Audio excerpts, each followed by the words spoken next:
Para quem tem Bíblia, Eclesiastes capítulo 12, versículo 1.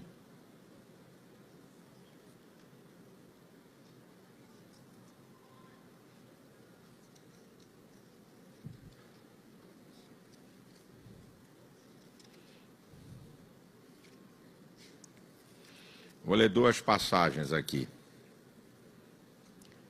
Eclesiastes capítulo 12, fica perto de Cantares, perto de Provérbios, para quem não tem intimidade de saber onde é que está. Eclesiastes capítulo 12.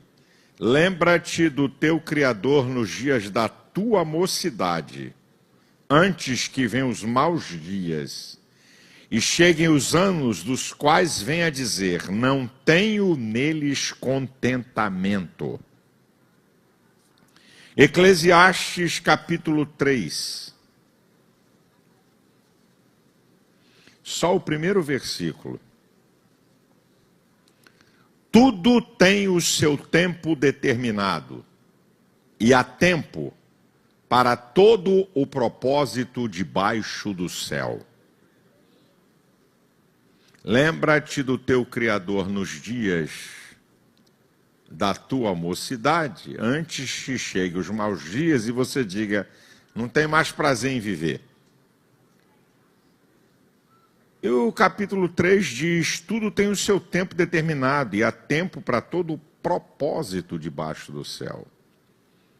Deixa eu falar uma coisa para vocês aqui. Eu tenho aprendido que não existe história sem seres humanos, nem seres humanos sem história. Isso aqui não apareceu do nada. Essa igreja não apareceu do nada. Eu não cheguei aqui do nada. O Brasil não está aí do nada. Tem uma história. Por mais que nós estamos vivendo um tempo onde esse tempo geracional pensa que as coisas acontecem como o filmezinho do TikTok ou brincadeira que você passa pelo Zap. Só que a vida não é assim. Eu vou falar alguma coisa da minha vida, né, porque você olha para mim, né, acredito que eu tenho idade de ser pai de todos vocês, pode ter alguma exceção aqui, porque eu tenho filho de 40 anos, então eu posso ser pai de todos vocês. Aí você olha para mim e acha que eu não passei pela sua idade. Deixa eu falar uma coisa para você. Eu fui criado na igreja, meu pai e minha mãe. Quando eu nasci, meu pai já era crente há 17 anos. Quando eu nasci, vou fazer 64. Então, quando eu nasci, meu pai já era crente há 17 anos. Meu pai foi o primeiro Malafaia a se converter de uma família de 11 irmãos. Ele se converteu, depois veio a mãe dele, a minha avó, que eu não conheci. O meu avô também não conheci, da parte de meu pai já tinha morrido. Depois vieram os seus irmãos. A minha família hoje tem mais de 300 pessoas e mais de 300 crentes em Jesus. Meu pai e meus tios, a primeira geração de pastores, depois eu e meus primos, a segunda geração, meu filho e filhos dos meus primos, a terceira geração de pastores. Então eu fui criado na igreja. Eu pertenci à classe Ovelhinhas de Jesus. Hoje eu pertenço à classe Ovelhonas de Jesus. Mas eu já fui ovelhinha de Jesus. Eu pertenci à classe de todos esses níveis que se passam, de criança, né? E depois vai para juniores. Eu participei de todas as classes de escola dominical. Eu tive um privilégio de ter meu pai e minha mãe como educadores seculares, né? De formação na área da educação. E minha mãe é mestre em educação, é psicóloga educacional. Minha mãe está viva, tem 93 anos e professor há 72 anos. Então eu tive o privilégio de ter pai e mãe como educadores seculares e educadores cristãos. Meu pai, minha mãe, junto de alguns pioneiros, fundaram o Instituto Bíblico Pentecostal em 1962, há 60 anos atrás. Meu pai quase foi excluído da Assembleia de Deus por causa disso. Não se admitia seminário naquela época. Então, como eu disse para vocês, eu tive esse privilégio de ser educado em um lar cristão, de pai e mãe, educadores, tanto seculares como educadores cristãos. E aí eu tive um segundo privilégio, porque quando eu cheguei na Assembleia de Deus da Penha, que hoje é a DEVEC, meu pai veio da Assembleia de Deus de Madureira. E eu tinha 6 anos de idade, então há 58 anos eu sou membro dessa igreja. Membro não, eu participo dessa igreja, eu passei a ser membro com 12. E nós chegamos na Assembleia de Deus da Penha e era uma igreja além do tempo. Porque o pastor José Santos, quando naquela época a Assembleia de Deus era pesada, você não sabe de nada. Quando a Assembleia de Deus era pesada em costumes, que ainda existem, quem é de Pernambuco aqui sabe disso, quem é do Sul e vê uma Assembleia de Deus no Sul do Brasil, uma Assembleia de Deus no Nordeste, ela ainda é pesada com costumes, tá? Uma moça não pode usar uma calça comprida, não pode usar um brinco, não pode usar um batom, tinta do capeta, penduricalho do inferno, e vai por aí afora. Ainda tem no Brasil um peso de costumes da Assembleia de Deus. Mas, naquela época, o pastor Santos, que era um cara além do tempo, nós éramos chamados pelas outras Assembleias de Deus de igreja do pecado. Por quê? Porque a garotada jogava bola, a gente ia na praia, mulher podia usar calça comprida, isso era um sacrilégio, isso era uma afronta, uma mulher usar uma calça comprida, isso é o Satanás travesti de mulher. Então a nossa igreja, meu irmão, a turma metia ali o pé em cima da gente. Isso é a igreja do pecado, da porta larga. Mas a minha admiração pelo pastor Santos é como é que esse cara, enfiado num contexto de legalismo, como é que ele conseguiu ver aquilo que os outros não viam, e numa época muito difícil que o pastor não tinha autonomia, sabe? Era um negócio violento e ele conseguiu romper isso. Então, eu vim ser criado numa igreja onde o costume, que não tem nada a ver com doutrina bíblica, tá? Essa besteira que não pode usar calça comprida, não pode cortar o cabelo, aparar o cabelo, não sei o que, e brinco, e batom, não sei o que, essa coisa que era regra da igreja, que ainda continua na Assembleia de Deus, mas nós pertencemos a uma igreja que essas regras foram quebradas. A nossa igreja foi pioneira no mundo das Assembleias de Deus em abrirmos mão de costume, mas não negociarmos com o pecado. Abre mão de costume, joga essa porcaria no lixo. E aí aconteceu uma outra coisa que eu vou um pouco para frente, mas vou voltar atrás. Eu entrei na televisão, né, com 23 anos, eu como pastor, jovem pastor, eu entrei na TV.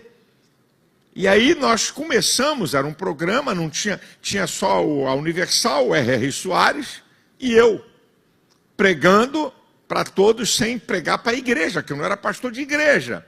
E isso nós começamos a filmar cultos e mostrar o pessoal batendo palma, e nós criamos até uma cultura dentro da Assembleia de Deus diferente daquele costume que imperava e que ainda impera, mas naquela época era muito mais difícil. Então, eu fui criado na igreja, fui crescendo, mas existe uma coisa que você pode ser criado, teu pai pode ser crente, tua mãe pode ser crente, mas existe uma coisa que é a decisão pessoal. Quando a Bíblia diz em Romanos 14:12 que cada um de nós dará conta de si mesmo a Deus. Então, teu pai pode ser, tua mãe uma mulher santa, teu pai um homem santo, o que for, mas vai chegar a sua vez de decidir. Porque a decisão é pessoal. E deixa eu dizer uma coisa para você que está aqui, talvez dizendo, puxa, caramba, pô, eu não tive esse pai. Caramba, poxa, eu não tive uma mãe assim. Poxa vida, eu não vou nem dizer quem era meu pai. 171 qualificado. Dava nó em pingo de éter dentro de garrafa. Dava golpe. Meu pai era um cachorrão, um beberrão, batia na minha mãe. Deixa eu te falar uma coisa. Eu conheço muitos que vieram de um lar essencialmente evangélico, como eu, criados na igreja e que estão totalmente perdidos. E eu conheço gente que veio para a igreja de um lar que sai da frente e sai de baixo, pai separado, mãe num lugar, homem no outro, e que são crentes, fiéis a Deus. Porque o ser humano tem o poder de romper qualquer história. Você tem o poder de romper uma história boa e torná-la ruim. E você tem o poder de romper uma história ruim e torná-la boa, porque você é um ser inteligente. Lamento dizer para você que alguns colegas meus de escola dominical já estão na sepultura, filhos de crentes, de presbíteros e de pastores, porque se envolveram com narcotráfico, mesmo sendo filhos de crentes, e já foram para o buraco há muito tempo. Filhos de crente. Um deles, que foi aluno da escola dominical como eu, na mesma classe que eu, pai crente, mãe crente, mulher de oração, tudo isso, ele caiu morto, na época chamava a congregação, numa briga de tráfico do grupo dele contra o outro, me encheram ele de bala, ele veio correndo e caiu de joelhos em frente a uma das nossas congregações no Parque Proletário da Penha e morreu ali. Ainda teve tempo de se arrepender e ali mesmo ficou morto, com mais de 6 tiros que ele tomou. Por que eu estou falando isso? Porque, meu filho, está em você o poder de romper a história. Ou romper para o mal ou romper para o bem. Você decide. Deus deu isso ao ser humano, a capacidade de construir uma história, de romper filho de bandido que se torna gente de bem, e filho de gente de bem que se torna bandido. Então, acaba essa história, porque meu pai, porque minha mãe, porque eu não tive pai, porque eu não tive mãe. Decida. Aquilo que você não teve, decida ser da melhor maneira possível.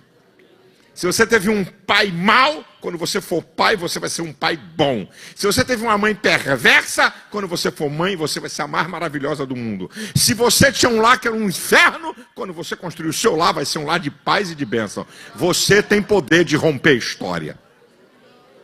Põe isso na tua cabeça, no teu coração. Porque se você ficar, meu Deus, minha vida, meu pai... Eu nem conheci meu pai fugiu com outra. Minha casa é um inferno, minha mãe toca um fogo na casa. Queridão, queridinha, deixa eu dizer para você, beijinho para você. Se você quiser repetir a história da tua mãe ou do teu pai ruim, ou a história da tua casa de crentes mascarados, que não tem guerra na minha casa, mas é tudo, só crentes domingueiros, são vazios, nunca vi meu pai orar, nunca vi minha mãe orar, nunca vi se interessar por nada. Você decide se você vai dar a continuidade geracional da tua história para melhor ou para pior. É você que decide. O resto é blá, blá, blá, blá, blá, blá, blá. Você decide. Está no seu poder. Você que vai decidir se vai romper ou não vai romper. Então, aí eu fui crescendo. Né? E eu ia para a escola, mas tinha vergonha de dizer que era crente. Por causa da zombaria. Hoje até... Na universidade tem uma pressão grande, mas... Naquela época, o negócio era bonito, de zombaria, de zombaria. Não de bullying ou sei lá de quê, mas de zombaria era pesado. Então eu não me manifestava, ficava na minha. Mas eu sempre tive um espírito de liderança, então eu liderava para tudo que era porcaria, eu estava lá. E com medo danado do pessoal descobrir que eu era crente. Ah, se um cara desse descobre que eu sou crente, estou ferrado. Né? Eu fui crescendo, aí eu comecei a entrar numa crise comigo, por dupla identidade. Uma coisa na igreja, na escola dominical, com a garotada, outra coisa é aqui fora. Eu falei, está errado. E eu comecei a ficar incomodado com essa duplicidade de identidade. Criado num lar evangélico, um lar equilibrado, um lar de bênção.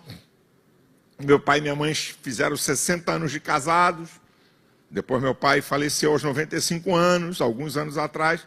Então, eu fui criado num lar equilibradíssimo, um lar de escola dominical, que não tinha mamãe me chora. Pegávamos 2 ônibus para chegar aqui na Penha, no antigo Honório Bicalho. Culto doméstico, não tinha mamãe me chora.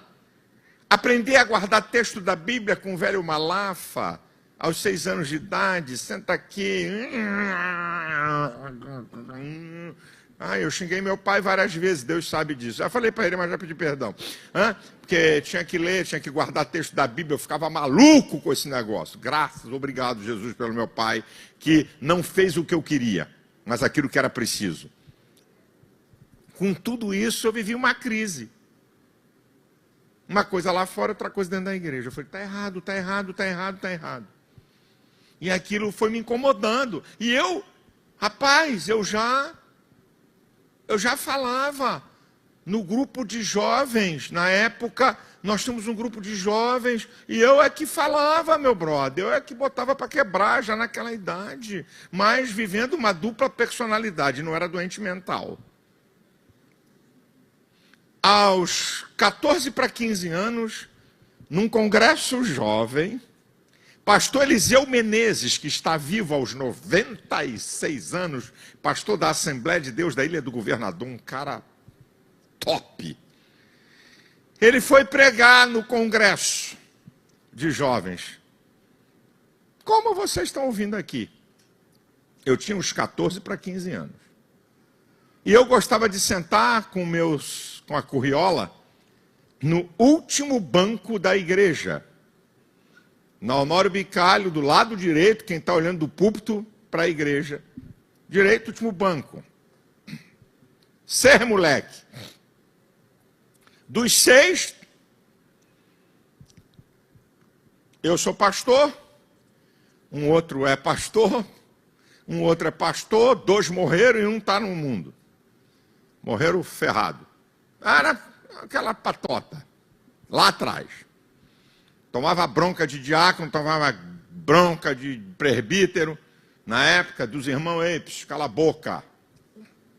Porque a gente perturbava o culto. Mas naquela noite, o tema do congresso era avivados para evangelizar. E Deus usou o pastor Eliseu. E eu me desliguei da brincadeira e da galhofada que estava com a minha turma atrás e comecei a ficar atento ao que Deus estava falando através daquele homem. E aí os caras, eu falei, fica quieto aí, pô. Deixa eu ouvir. E o pastor Eliseu fez um apelo.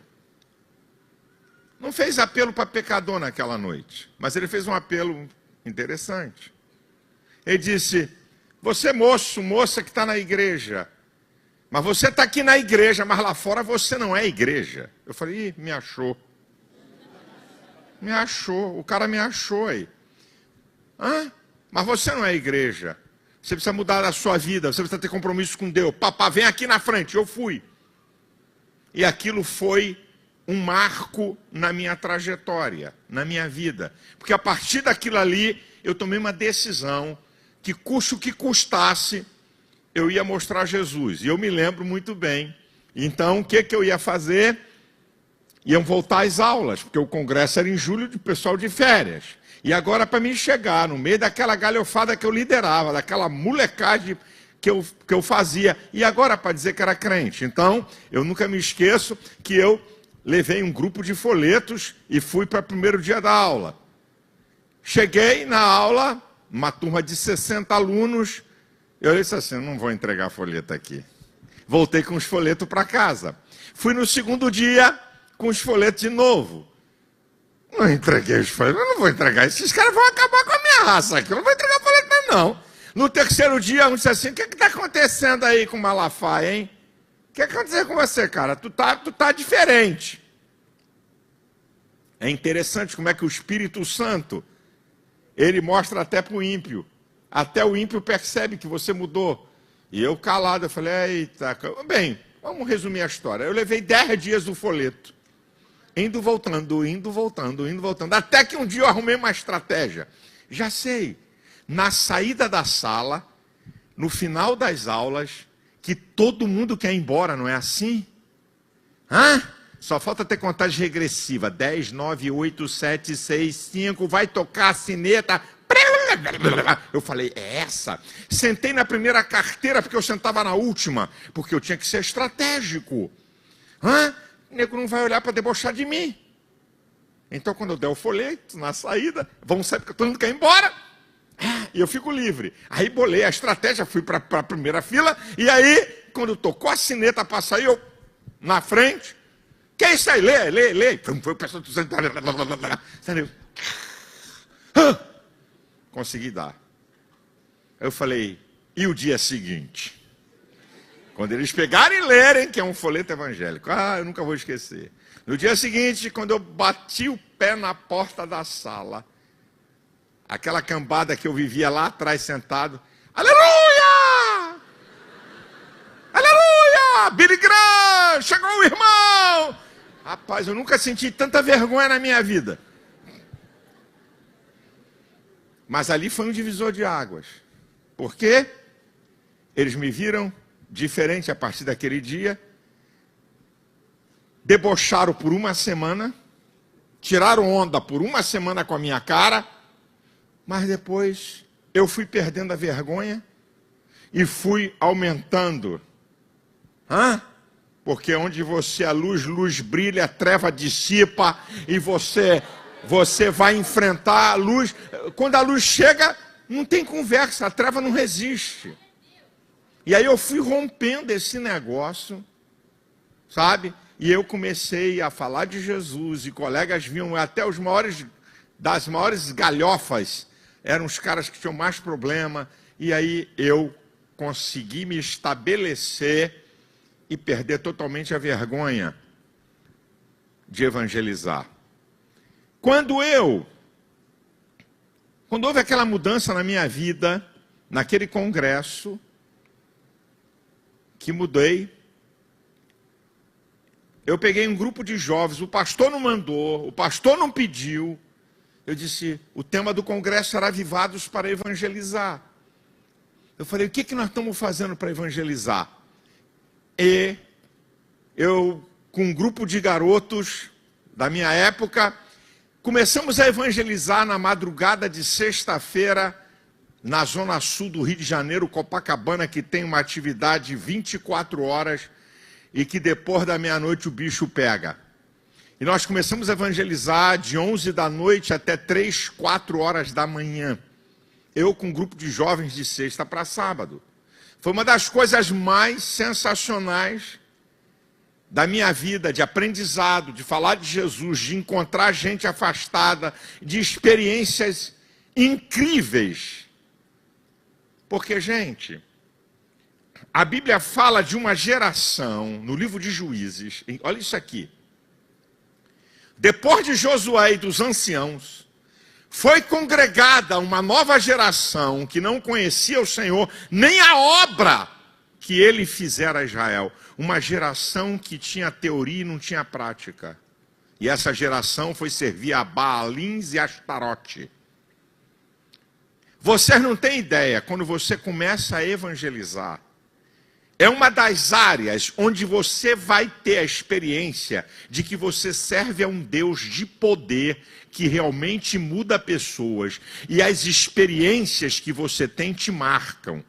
Você pode ouvir testemunho, eu já ouvi não sei quantos mil testemunhos. Não me lembro mais. Me lembro de um ou outro. Agora, a minha experiência com Deus está marcado, meu brother. Conhecimento, experiências espirituais que você tem, você nunca vai esquecer. O que você aprende com conhecimento e as experiências espirituais, você nunca vai esquecer. Aí chega aqui um irmão, porque aconteceu um milagre, e porque eu fui, e porque Deus me usou. Ah, você chora na hora, uma semana depois tu não sabe nem o nome do irmão, nem a história dele. Mas a tua experiência, você vai saber a vida toda. Eu lembro aqui na minha mente as experiências. Vou contar uma para vocês. Nós víamos assim, era 1h da manhã, e tinha um grupo, uns 12 jovens.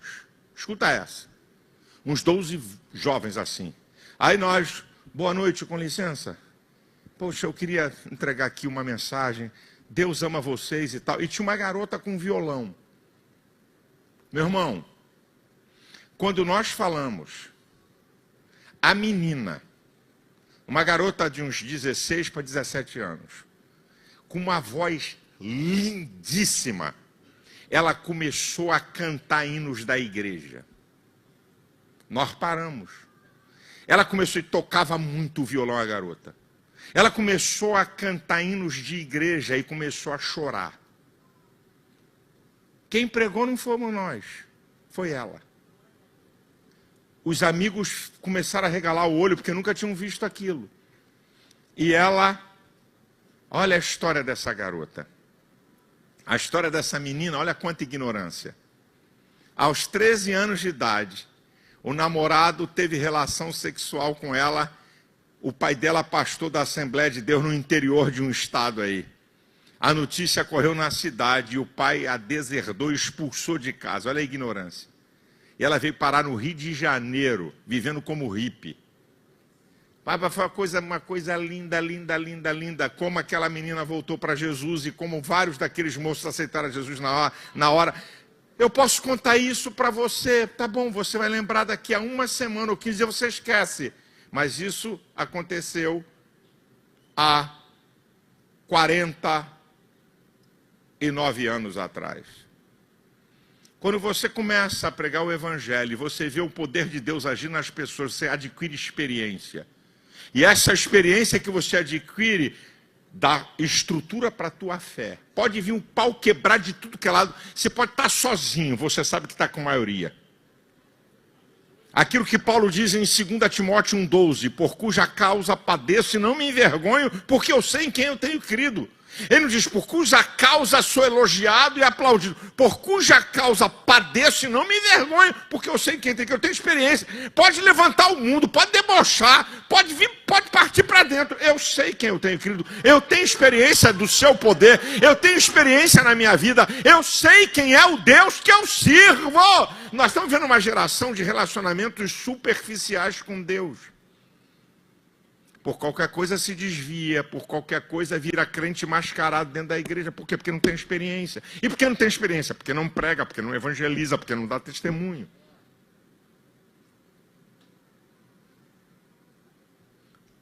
A partir daquele congresso, porque eu também via que os outros congressos eram interessantes.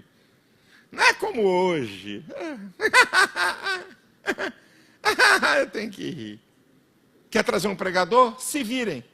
Arrume o dinheiro para pagar o pregador. Uma vez eu trouxe um conjunto do Nordeste chamado Embaixadores de Sião. Eles tinham micro-ônibus, do Recife eles, daquela época. Eu nunca vi músicos tocarem como aqueles caras. Na guitarra, no contrabaixo, um baterista que eu nunca vi, com todo respeito, os garotos aqui são top. Mas olha, os caras cantavam hino. Eu só vi uma vez, aquele cara famoso, cabeludo, que tem uma orquestra que toca pelo mundo, esqueci o nome, é Yannis. Eu só vi um cara na bateria fazer uma vez com Yannis. O cara um hino que eles cantavam falando sobre, comparando a igreja como uma locomotiva. E aí parava o hino e o cara na bateria, eu só vi esse cara do Yannis, que escolhe os melhores músicos do mundo e vai para Xangai, Atenas, e ele é chamado do Beethoven moderno, esse cara, o Yannis. Eu só vi um cara deles fazer o que eu vi esse cara fazer na bateria, como um trem. Cara, troço sensacional. Igualzinho um trem. Negócio assim, os caras eram fenomenais. Eu trouxe esses caras. Não tinham dinheiro para mandar eles de volta. Eu fiquei até meia-noite para convencer o pastor para dar o dinheiro para eles voltarem. Eu sei qual a esculhambação que eu tomei. Sabe? Fui chamado de irresponsável, fui chamado de tudo. E o pastor era meu sogro. O micro-ônibus parado para voltar para Recife não tinha o dinheiro. E eu não tinha o dinheiro, porque as ofertas não deu para cobrir. Te vira com essas ofertas. Era essa época. Mas o que eu via naquela época de congresso? Era igual hoje. Era uma coisa, a gente chorava na frente. Era uma coisa linda, um espetáculo. E gente fala língua e fica crente 3 dias. Quando acabava o congresso, voltava tudo normal. Eu dizia, o que adiantou esse negócio? Naquela época, o que adiantou isso aí? Continua a mesma porcaria, eu dizia pra mim. Aí naqueles 3 dias eu ficava santo, falava língua estranha, chorava e tal, buscava Deus, era coisa linda. Depois dos 3 dias, segunda-feira, saudosismo. Acabou. O congresso. Acabou. Aí eu ficava em crise. Eu dizia, mano, tem que ser uma coisa permanente. Se eu for impactado pelo evangelho, pela palavra, tem que ser um negócio permanente. Não pode ser um negócio de momento. Eu vivia nesse negócio. Mas, até que um dia aconteceu isso. Deus me impactou. Eu comecei a pregar o evangelho com um grupo de jovens. E aí, quando eu tinha 18 anos, eu comecei a ver uma coisa. Eu comecei a ver que os pastores não tinham respostas fora da Bíblia para falar de criação versus evolução. Homossexualismo, aborto, disco voador. Não tinham resposta. Eu comecei a ficar incomodado. Eu falei, peraí, se a Bíblia é a verdade, eu tenho que descobrir na ciência, na sociologia, a verdade da Bíblia vai ter que estar. O Espírito Santo começou a me impulsionar. Eu tinha 18 anos, começou a me impulsionar. Eu falei, não, eu tenho que buscar o conhecimento. E aí eu me lembro que naquela época, aquela instituição chamada da Meia-Noite lançou uma coleção de livros de 2 jornalistas norte-americanos, cristãos, que lançaram livros falando sobre aborto, homossexualismo, autoestima, psicologia, discos voadores, uns livrinhos. Cara, aquilo foi o início para eu buscar o conhecimento fora da Bíblia e tudo respaldando com a Bíblia, porque a Bíblia é verdade. E depois, eu, indo na livraria Betânia, vi um livro chamado No Princípio, 22 cientistas evangélicos, só PhD em bioquímica, astrofísico, física, o escambau, falando sobre criação e evolução. Aí eu preparei uma mensagem sobre criação versus evolução. Quando eu tinha 23 para 24 anos, eu já era pastor. Para poder dar aos jovens um mínimo, porque não existe evolução. A evolução é uma teoria. E vai continuar como teoria, uma verdade relativa. E aí como discutir se não tinha ninguém lá? Quando Deus fez todas as coisas, como discutir isso? Então Deus abriu minha mente. As evidências na natureza. As evidências vai dizer se a criação ou a evolução tem razão. Foi o ponto de partida. Mas então aquilo me despertou, porque eu evangelizava, eu falava de Jesus, e havia uma demanda.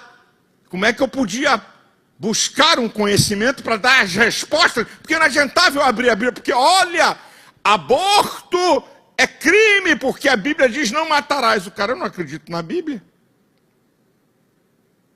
Então eu tenho que buscar lá fora na ciência o respaldo para mostrar por que não se mata um bebê no útero de uma mulher.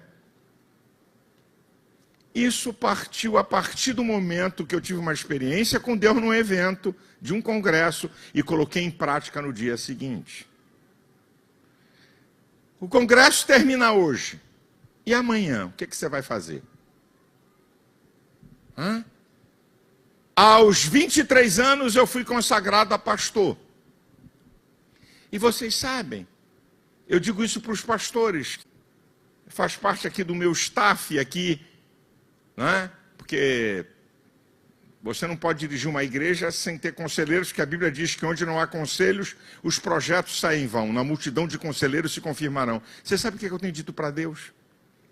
Eu tenho dito assim para Deus: Senhor, quando é que eu vou consagrar um rapaz de 23 anos a pastor? Quando é que eu vou consagrar um rapaz de 24 anos a pastor? Eu tenho dito isso para Deus. Eu fui consagrado aos 23 anos a pastor. E no ano que eu fui consagrado, eu entrei na televisão.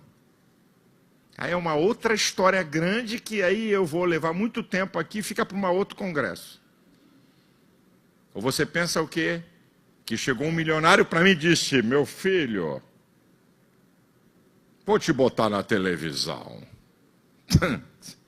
É uma outra história, que eu não vou contar aqui hoje, mas eu conto um dia como é que há 40 anos atrás eu entrei na televisão, numa época dificílima, sem eu ter igreja, sem ser pastor de igreja, sem ter uma nota de real. Naquela época não era real, era cruzeiro. Como é que entrei na TV?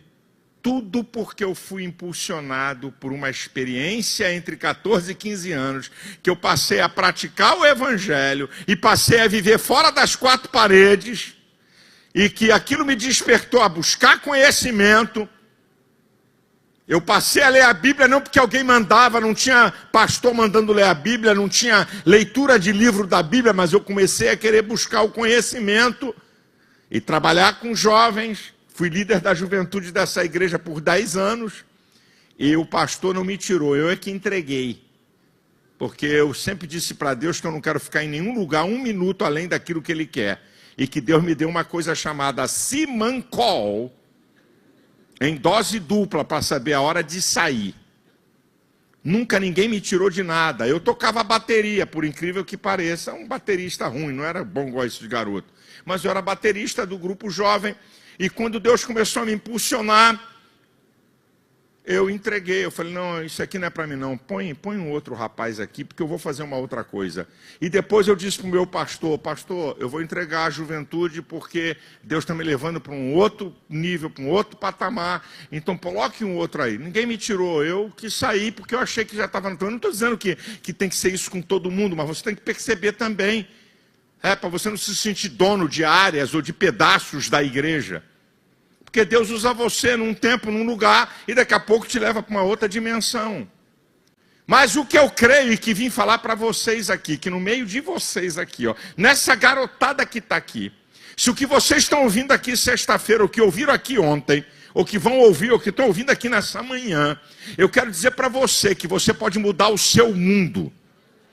Eu quero dizer que você pode romper qualquer história. Eu posso dizer que você pode chegar em lugares mais altos que você nem imagina a partir do momento que você tenha compromisso com Deus.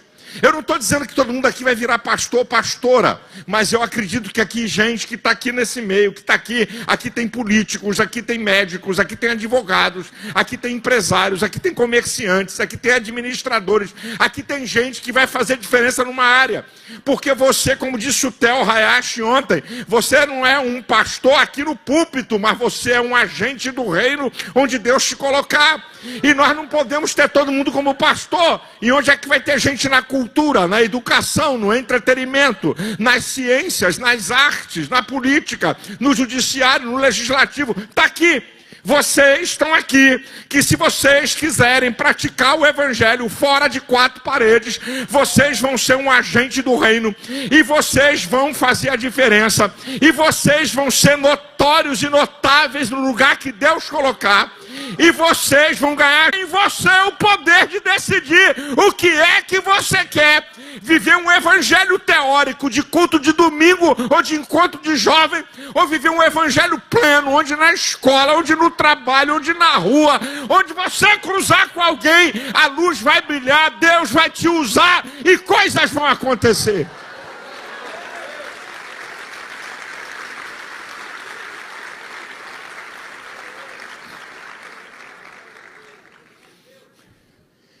Existem 3 coisas principais que a mente humana precisa. Eu já preguei isso, mas vou falar aqui para vocês. Quais são as 3 coisas principais que a mente humana necessita? A mente humana precisa de foco, a mente humana precisa de conversa e a mente humana precisa de heróis. Foco. O que é que você quer da vida? Conversa. Você se dirigir a você, não é ficar andando falando sozinho na rua, não. É você dirigir, poxa, por que isso está acontecendo comigo? Caramba. O que eu quero? Onde é que eu quero chegar? Não, isso aqui está errado, tem que corrigir isso aqui. Tem que dispensar essa garota. Vou acabar fazendo besteira. Tem que mandar esse cara embora. Ele está com outras intenções. Você falar com você. E heróis. Que podem ser vivos ou mortos. Heróis. Eu tinha meus heróis. Eu era garoto. E na minha época de jovem, 18 anos, 17 anos, 19 anos, um dos maiores pregadores, hoje ele está bem idoso, você vê ele no canal, chamado Jimmy Swaggart. Eu nunca vi ninguém pregar pela televisão como aquele homem. Aquele cara foi uma inspiração para mim, porque eu era um garoto de 16, 17, 18 anos, e aquele cara americano, ele descia a madeira, o pau cantava, ele enfrentava presidente americano, enfrentava instituições, botava para arregaçar. Aquele cara foi uma inspiração. Eu me lembro que um dia eu assistia Jimmy Swaggart, sábado de manhã, e aí eu, assistindo com o pastor Santos, eu disse assim: pastor, um dia eu vou entrar nesse negócio aí. Aí ele falou: o quê? Eu falei: um dia eu vou entrar na TV. Ele falou: sonha, meu filho, sonhar faz bem para a saúde. E riu. Ah, olha a inspiração que eu vi um cara. Eu assistia Jimmy Swaggart todo sábado, um pregador pentecostal de arrebentar, de Bíblia, profundo, mas com uma unção que eu nunca vi ninguém pregar na TV. Foi uma inspiração. A minha inspiração bíblica, meus heróis da Bíblia, o principal, Davi. Eu lia as histórias, ouvia as histórias, desde que minha mãe me contava, e depois eu lendo a história, falei: não é que cara, esse cara é danado. Esse cara não tem medo de coisa grande. Esse cara não tem medo de inimigo mais poderoso. Olha o que eu estou fazendo hoje. O que é isso? É uma inspiração, porque a mente humana trabalha com isso, trabalha com foco, trabalha com heróis e com conversa. Quem são seus heróis? O youtuber quem, hein? Qual é a história desse youtuber? O que é que ele fez? Nada. Famoso anônimo. Começou a falar uma coisa, tem milhões de seguidores, um bando de babacas seguindo. Desculpa a expressão. Um bando de otários seguindo um bobalhão, porque fez uma coisinha que deu certo, porque fala bonitinho. Mas qual é a história desse miserável? O que ele fez no evangelho? Que exemplo ele tem? E um monte de crentes seguindo uns caras e umas cantoras que daqui a pouco aparece cantando com uma filha do Satanás, e daqui a pouco o cara parece de mão dada com um padre fazendo graça. E isso é os referenciais da nossa geração. Não é homem de Deus, nem mulheres de Deus, uma gente falsificada, uma gente com evangelho falsificado, uma gente de aparência, uma gente que só prega amor, amor, só love, só love, só love, só love, só love, só love. Pode ver no pecado, love, love, love. Não prega nada, não confronta, porque o evangelho confronta. Você está errado, conserta, deixa isso, vem para a santidade. Acaba com essa pouca vergonha. Tu não pode papar a namorada, porque é prostituição e tu vai para o inferno. Tem que esperar a hora de casar. Vê se eles pregam isso. Vê aí os famosos youtubers gospel. Vê se eles confrontam. Confrontam porcaria nenhuma. Ensinando uma geração a viver uma vida superficial cristã. Você namora? Eu também namorava. Era doido para passar o cerol na irmã Elisete. Mas por que não passava? Porque eu sabia que era pecado. Porque eu sabia que tu tem uma... Olha aqui, moçada, eu já falei isso, eu vou repetir. Já falei numa dessas transmissões. Necessidades fundamentais do ser humano. Escuta essa. Alimento. Se você deixar de se alimentar, você morre. Água. Se você deixar de beber água, você morre. Sono. Se você deixar de dormir, você morre. Descanso.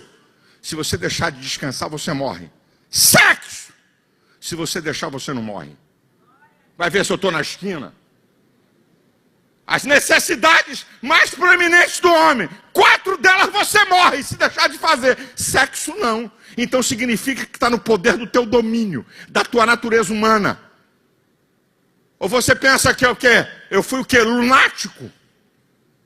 Eu era um jovem e doido para passar o cerol na irmã. Mas não podia porque eu sabia que era pecado e que não estava na hora. E me segurava a minha onda. Eu era homem, sou homem. Mesma coisa você, não posso. Agora a cultura da facilidade. Está aqui dentro da igreja, está comendo a namorada. Está aqui dentro e a irmã está dando pro namorado. Está aqui dentro da igreja e está tendo relacionamento sexual. Você está pensando que você está construindo o que para a tua vida, para o teu futuro? Tu está pensando que tu vai parar onde? Minha filha, tu está pior do que maçaneta, todo mundo pega. Você não é motivo de conquista nenhuma.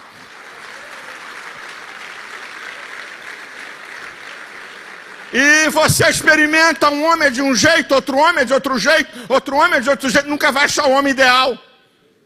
Porque cada ser humano tem sua individualidade. Por que você não segura a tua onda e não ora? Senhor, bota um macho no meu caminho, mas que goste da coisa. Põe um macho aqui no meu caminho, que vai casar comigo, vai me amar, vai me cuidar. Mesma coisa você, eu sou espada, Jeová. Põe uma serva no meu caminho que eu vou triturar. Mas na hora certa, põe aqui no meu caminho. Vai, você põe, eu sou homem. Aí, uns caras de 28 anos. Não sei, tô vendo ainda. Vai ver se eu tô na esquina, rapaz.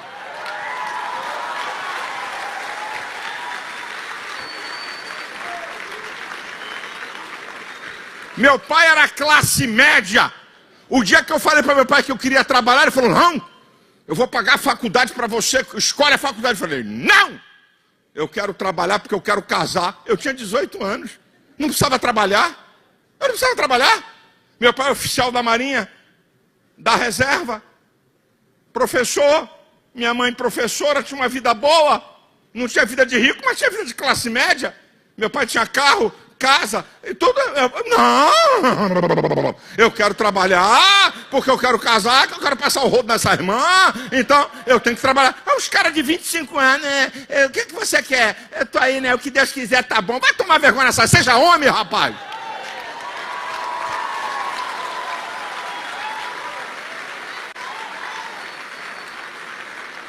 Vai vender limão na feira, vai vender ovo. Te vira, vai limpar carro, sei lá que porcaria é. Faz alguma coisa, pede a Deus uma menina, porque você é homem.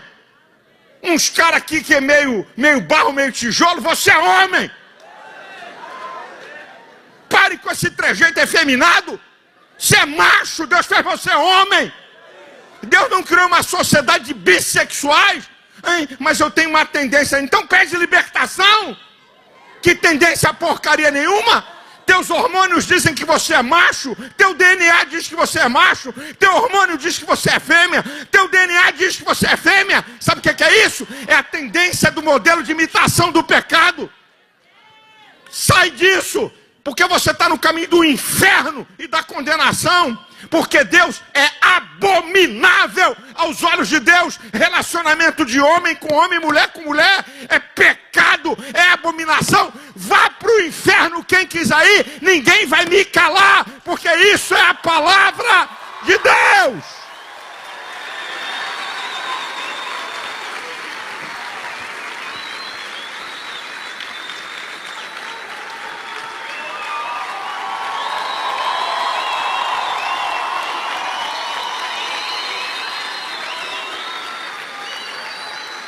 Sabe quantos processos eu respondo hoje por causa disso? Hoje, já ganhei 5 processos. Eu ainda respondo na Justiça Federal e Estadual. 5 processos por me posicionar. Mas Deus me deu estrutura. Não estou nem aí, durmo numa boa. Se bobear, perco hora. Medi minha pressão ontem. Fiquei até. Tá muito baixa. Vou ter que botar uma pitada de sal na minha boca. Minha pressão 10/6. Está muito baixa essa pressão. A pressão tem que estar 12/8 e tal. Então, nada disso me move. Eu já venci mais de 20 processos do movimento gay. Não é dos gays, do movimento. Uma coisa são homossexuais, outra coisa é o ativismo gay. É uma diferença. Certo? Então nós vamos fazer o quê? Não, é porque é assim. Eu nasci homem, mas com tendência de querer fazer sexo com cachorro. Vai tomar vergonha na cara. É a promiscuidade humana. Vai ler Romanos 1. Vai ler 1 Coríntios 6, 9 e 10. Como não se importaram em ter conhecimento de Deus, Deus os entregou um sentimento perverso para fazerem coisas que não convêm. Até as mulheres deixaram o uso natural de mulher, e os varões deixaram o uso natural. Mulher cometendo torpeza com mulher e homem cometendo torpeza com homem. Está na Bíblia, meu irmão. Chama de sentimento perverso. Depravação humana. Como nos dias de Noé. Olha lá, olha onde Jesus foi, em Mateus 24, 36. Como nos dias de Noé, assim será a vinda do Filho do Homem. O que é os dias de Noé? Depravação moral de alto grau. Escute isso, desde que o homem caiu, o que mudou foi a tecnologia. O ser humano é a mesma porcaria.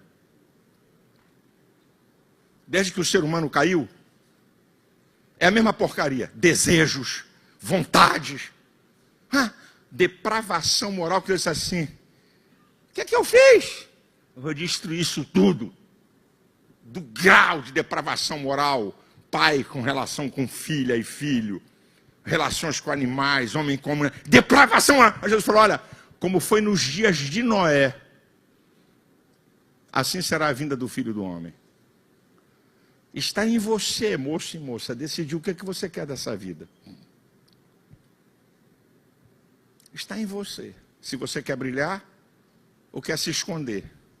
Se você quer ser um cristão verdadeiro, como disse o Theo ontem, e manifestar o reino de Deus, ou de ser um religioso dentro da igreja. Você tem que decidir o que você quer. Quando eu entendi essas coisas, na idade de vocês, eu tomei uma atitude baseada num propósito. Eu decidi. Sabe onde é que se toma a decisão? Pensamento, vontade e sentimentos. Coração. Uma decisão para valer tem que passar pela tua mente, pela tua vontade e pelos teus sentimentos. Eu decidi. Eu decidi que ia fazer diferença na minha geração. Eu nunca me esqueço que quando eu tinha 17 anos, eu estava com o pastor Fernando Besler, que toma conta aqui de classes para quem é novo membro e é responsável pelo CDM, o curso de preparação que nós estamos aqui para alguém que vai ser obreiro ou pastor. O Fernando era meu colega de evangelismo. Um dia eu estava lá em Vaz Lobo, fui evangelizar, fui visitar um professor meu da escola dominical que tinha se desviado. Nunca vou me esquecer, Vaz Lobo. E quando eu vim andando da Avenida Monsenhor Félix, lá para a casa dele, lá dentro, eu vim andando na rua, eu disse para o Fernando, eu não quero ser mais um. Eu quero fazer a diferença. Não estou falando disso por vaidade, olha, eu quero fazer a diferença para mostrar que eu sou alguma coisa. A minha cabeça não funcionava assim. Eu digo, se a gente tem um Deus grande e poderoso, a gente pode fazer algo diferente da nossa capacidade e limitação humana. Eu quero fazer diferença na minha geração. Eu tinha 17 anos. Aos 23 eu entrei na televisão. Apesar de meus defeitos, de minhas limitações e tanta coisa que eu preciso melhorar, eu creio que eu faço diferença na minha geração. Está em você, moço. Está em você, moça. O que vai acontecer quando acabar o congresso? Não é o que vai acontecer hoje à noite, não. É o que vai acontecer.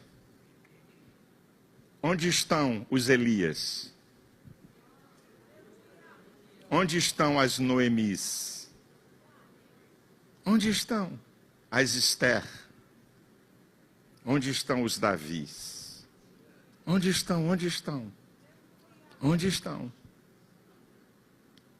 Estão aqui. Desde que você decida que você quer. A coisa linda é que Daniel, na idade de 15 anos para 17, Daniel 1:8, e Daniel assentou no seu coração não se contaminar, isto é, Daniel decidiu firmemente, no meio de um império dos mais fenomenais, que era o império da Babilônia, no meio de comida, de beleza, ele foi treinado com um grupo de jovens, mas só ele e mais 3 disseram: não quero isso. A Babilônia representa o mundo, representa o pecado. Não quero isso. Não quero isso para a minha vida. Aí eu pergunto para vocês, de toda aquela geração levada de Judá cativa, dos jovens que foram levados, para que durante 3 anos fossem treinados em toda a ciência e cultura do povo caldeu, para no fim de 3 anos serem apresentados ao imperador, para fazer parte do grupo que ia servir o imperador, só Daniel e mais 3 decidiram romper aquela história. E eu pergunto, qual é a história dos outros? Não tem uma letra na Bíblia. Mas Daniel, primeiro, se tornou governador de 40 províncias. Segundo, se tornou primeiro-ministro de 3 imperadores, num dos maiores impérios de todos os tempos. É a mesma coisa que você ser um estrangeiro, ir para os Estados Unidos e ser o secretário de Estado. O mais importante cargo depois da presidência e vice-presidência americana. Como se um estrangeiro, um brasileiro fosse para a América e passasse a ser o secretário de Estado. O que um cara que é levado cativo como escravo se torna primeiro-ministro? Uma decisão mudou o rumo da história. E um dos maiores profetas da Bíblia. Por quê? Porque quando ele tinha a idade de vocês, ele disse: eu não vou participar desse jogo. Eu não vou viver esse jogo. Eu vou romper isso. Porque Deus está comigo, o Espírito do Senhor está comigo e eu tenho poder e autoridade. Querido, aprenda uma coisa: você com Deus é maioria sempre. Você pode ter 60 colegas na sala de aula, 59 depravados do capeta do Satanás. Mas você vai brilhar, vai romper, vai ganhar muitos deles, vai mudar histórias. Ah, meu filho, se você decidir. Olha, minha gente, na minha época, escuta, eu vou terminar minha palavra para fazer uma oração por vocês. Na minha época, 90% dos meus colegas tinham um lar normal. 90%. Para você achar um cara, na minha época não tinha divórcio, só tinha desquite. Para você achar, caramba, a mãe dele é desquitada. 90% tinha pai e mãe.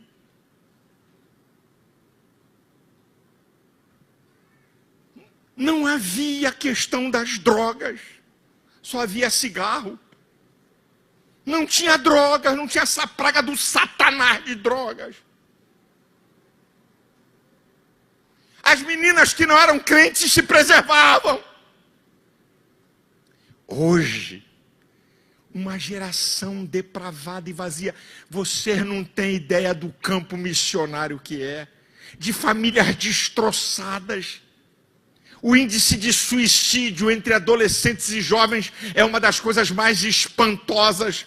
O índice de jovens, o Brasil tem mais de 1 milhão de jovens entre 10 e 18 anos dependentes de álcool. Eu não vou nem falar de outras drogas. Gente, um campo missionário. E você com medo do esquerdopata, com medo do deboche, com medo de ser encarnado, com medo, você não tem ideia de quem você é. Você não, onde abundou o pecado, superabundou a graça. Você não tem ideia de como Deus quer te usar e levar você para lugares altos. para você fazer a diferença na sua geração, tanto no reino como na vida profissional. Porque quando você busca o reino em primeiro lugar, o próprio Deus trabalha nas outras coisas. Onde vocês querem chegar? Há tempo para todo o propósito. Quando a gente é jovem, a gente tem um tempo danado para se dedicar nas coisas de Deus. Depois que casa, é a própria Bíblia que diz: os casados, como agradar os cônjuges. Está em 1 Coríntios capítulo 7, a partir do versículo 32. Os solteiros, como agradar o Senhor. Que época boa! Eu evangelizava dentro de trem, eu evangelizava dentro de ônibus. Que época sensacional! Ah, que época maravilhosa! Depois você casa, cria um outro, não vai deixar de ser crente nem de pregar o evangelho, mas você tem outra responsabilidade. A pergunta que o Espírito Santo está fazendo a você: quem tem ouvidos, ouça o que o Espírito diz. O que é que você quer? Continuar como um crentezinho, mais um crentezinho, que vem para congresso e fica animadinho, e quando acaba o congresso fica a mesma porcaria que era antes.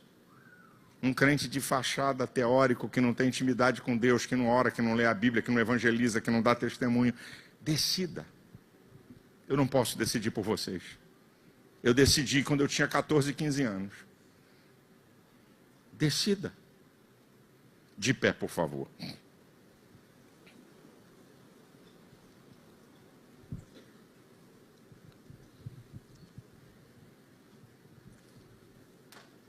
Eu vou fazer uma oração. Será que realmente? Eu não posso obrigar ninguém a nada. Eu só posso ministrar uma palavra e fazer uma oração. Será que você está com vontade mesmo de, quando acabar esse congresso, você realizar uma mudança radical, de um testemunho vivo, e de viver o evangelho lá no meio daquela turma toda tua? Não interessa o que eles pensam de você, como eu. Não interessa a vergonha que você vai passar. Você vai passar a vergonha, ela passa rapidinho. Com uma semana acaba. Que relacionamento você tem que romper, minha filha? Você está namorando um cara que não tem compromisso nenhum no reino, e luz não pode se misturar com trevas. Não há concórdia entre Cristo e Belial. E você, meu filho, que moça é essa que você está namorando? Vai te levar para a ruína. Tudo antes da hora, ao invés de ser bênção, é desgraça. Tudo, tudo, tudo, tudo. Você sabe o que está acontecendo com essa geração? Existe uma área chamada área do impulso, que leva 21 anos para ter uma maturidade. Ela leva 21 anos para estar completa. O que é a área do impulso? Você sente vontade de fazer alguma coisa, não posso. É errado. Porque você tem leis morais e espirituais. Não posso. Então, a área do impulso é que faz você dizer não. O que está acontecendo com essa geração?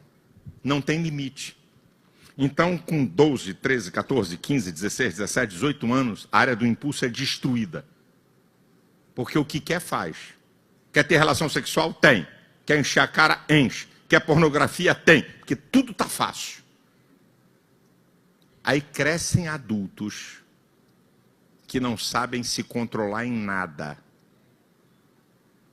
Não tem estrutura para manter casamento, não tem estrutura para manter relacionamento com Deus. O que é isso? A área do impulso destruída. E o diabo sabe disso. E joga pesado.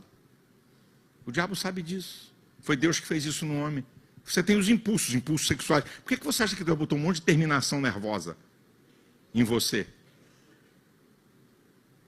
Um toque, não é? Cria uma libido, cria um prazer. Foi Deus que fez isso.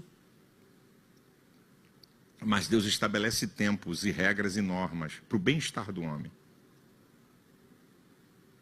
A minha pergunta aí é você que tem que responder, não sou eu. O que é que você quer? Que área você precisa romper? O que é que você precisa? Para que amanhã... Não é que eu já disse, todo mundo aqui não vai virar pastor. Mas amanhã você é um professor que faz a diferença. Amanhã você é um advogado que faz a diferença. Amanhã você é um empresário que faz a diferença. Você trata funcionário como ninguém trata. Você vai levar um negócio que ninguém é capaz de levar. O que você quer? A minha pergunta é, Daniel decidiu firmemente. Ele tomou uma decisão. Eu não quero a Babilônia. É efêmero e é passageiro. Eu quero aquilo que tem valor eterno, aquilo que tem valor para a vida. Eu não sei se aqui eu quero fazer uma oração, porque é tão interessante esse negócio de você chamar à frente. Porque quando a Bíblia diz assim, aquele que me confessar diante dos homens, eu confessarei diante do meu Pai. Aquele que me negar diante dos homens, eu negarei diante do meu Pai. O ato confessional, ele tem um poder incrível. O dia que aquele pastor fez o convite, pastor Eliseu Menezes, eu disse, caramba, como é que eu vou lá na frente? Todo mundo sabe que eu sou filho do pastor Gilberto Malafaia. Já namorava a Elisete. Todo mundo sabe, como é que eu vou lá na frente que ele está falando assim, você não quer acertar não? Você não quer romper com esse tipo de vida cristã que você está levando para uma vida séria? Falei, e agora, como é que vai ser?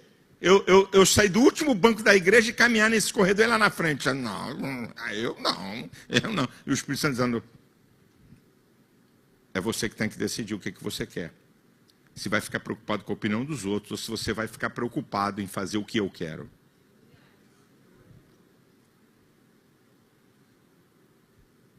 O que você quer decidir?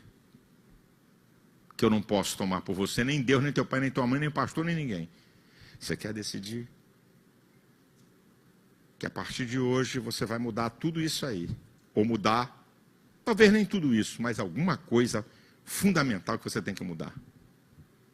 Talvez tenha que desmanchar com a sua namorada, talvez tenha que desmanchar com o seu namorado, acertar a sua vida na igreja. Talvez não seja isso, talvez você precisa chegar e ser uma testemunha de Jesus. Você não está em pecado, não está vivendo em pecado, mas você está vivendo como eu, uma mentira, dupla identidade. Ou você quer... Está aqui, você não vive dupla identidade, você não vive em pecado, mas também você não vive nada. Você não tem dupla identidade, você não vive em pecado, mas também você é o grande omisso da parada. Estou aqui na minha, glória a Jesus, vai para o inferno quem quiser, vai para o céu quem quiser, deixa eu aqui cuidar da minha vidinha. Pode ser o seu caso, você não tem pecado, mas você precisa sair de cima do muro que você está. Você quer? Vem aqui à frente que eu vou orar por você. É para quem quer, não é para quem eu estou mandando. É para quem quer. Se lotar a frente, vai para o corredor. Se lotar o corredor, se desloca da cadeira para a direita ou para a esquerda para dizer que você quer. Decida. Eu só posso orar. Não posso fazer mais nada. Eu espero, sinceramente. Não estou fazendo aqui convite emocional. Por favor, está emocionado, fica no seu lugar. É isso aqui, ó. Ó, pensar. Como é que está a minha vida? Como é que eu estou? O que eu sou? O que eu faço? Que crente sou eu? Como é que é esse negócio?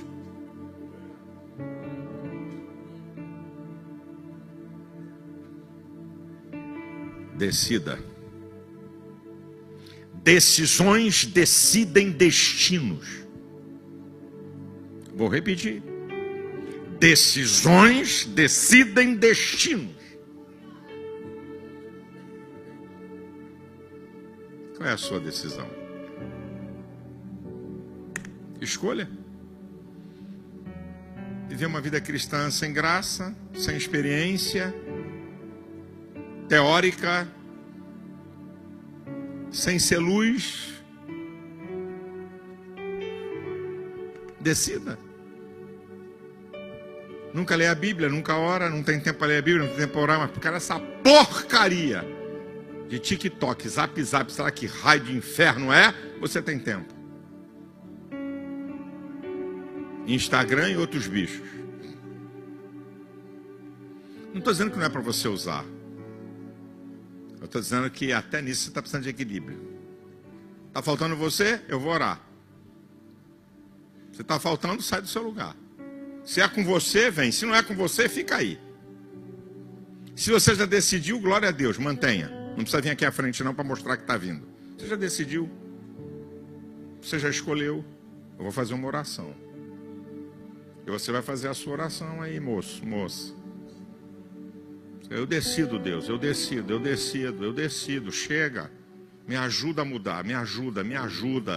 Tu conhece minhas deficiências. Fala aí para Deus, tu conhece minhas limitações. Como é que eu vou sair desse negócio? Esse envolvimento que eu tô, quebra essa cadeia. Tira esse cara da minha vida, tira essa menina da minha vida, me ajuda. Pedir para tirar e eu continuar não vai adiantar nada, eu tenho que decidir. Estende a mão sobre eles aqui, o restante. Fale com Deus. Se quebrante. Se arrependa. Clame pela sua misericórdia. Diga: Espírito Santo. Espírito Santo. Oh, Espírito Santo. Oh, Espírito Santo. Espírito de verdade. Espírito de poder. Oh, Espírito Santo, sopra aqui nesse lugar. Oh, Espírito Santo, restaura, convence, muda, enche. Oh, Espírito Santo, Espírito Santo. Espírito de verdade, Espírito de revelação, Espírito de poder. Que cadeias aqui sejam quebradas. Que gente saia daqui liberta. Uma nova atitude diante de ti, uma nova vida diante de ti. Moços e moças cheios do teu Espírito, cheios de autoridade, de graça e de poder, para marcar e fazer a diferença nessa geração. Dá poder, Senhor. Dá poder a esses moços, restaura essas meninas e esses rapazes. A tua palavra diz que eles são fortes, porque venceram o maligno, porque a palavra está neles. E esse é o tempo, há tempo para todo propósito. Esse é o tempo de conserto, de decisão. Esse é o tempo de mudar. Esse é o tempo que Deus quer te usar. Esse é o tempo que Deus vai te levantar.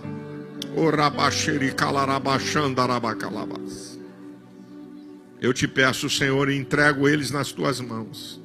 Porque aqui tem pastores, aqui tem pastoras, aqui tem ministros do Evangelho, aqui tem diáconos, aqui tem empresários, aqui tem doutores, aqui tem políticos, aqui tem gente da educação, da cultura, do entretenimento, do esporte, que onde eles estiverem, eles vão fazer a diferença. Eu declaro no mundo espiritual: pode cair fora, capeta, sai daí com a tua tropa. Eu declaro libertação. Eu declaro que o Senhor te restaura, o Senhor te levanta, o Senhor te perdoa, o Senhor te dá poder para viver uma vida.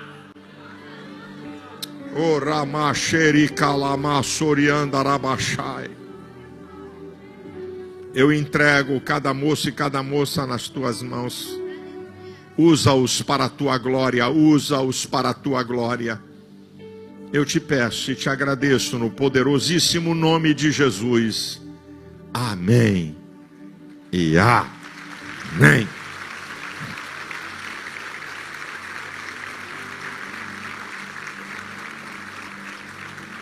Deus abençoe você, sua família. Está em você o poder de romper, reconstruir, escolher, decidir, determinar.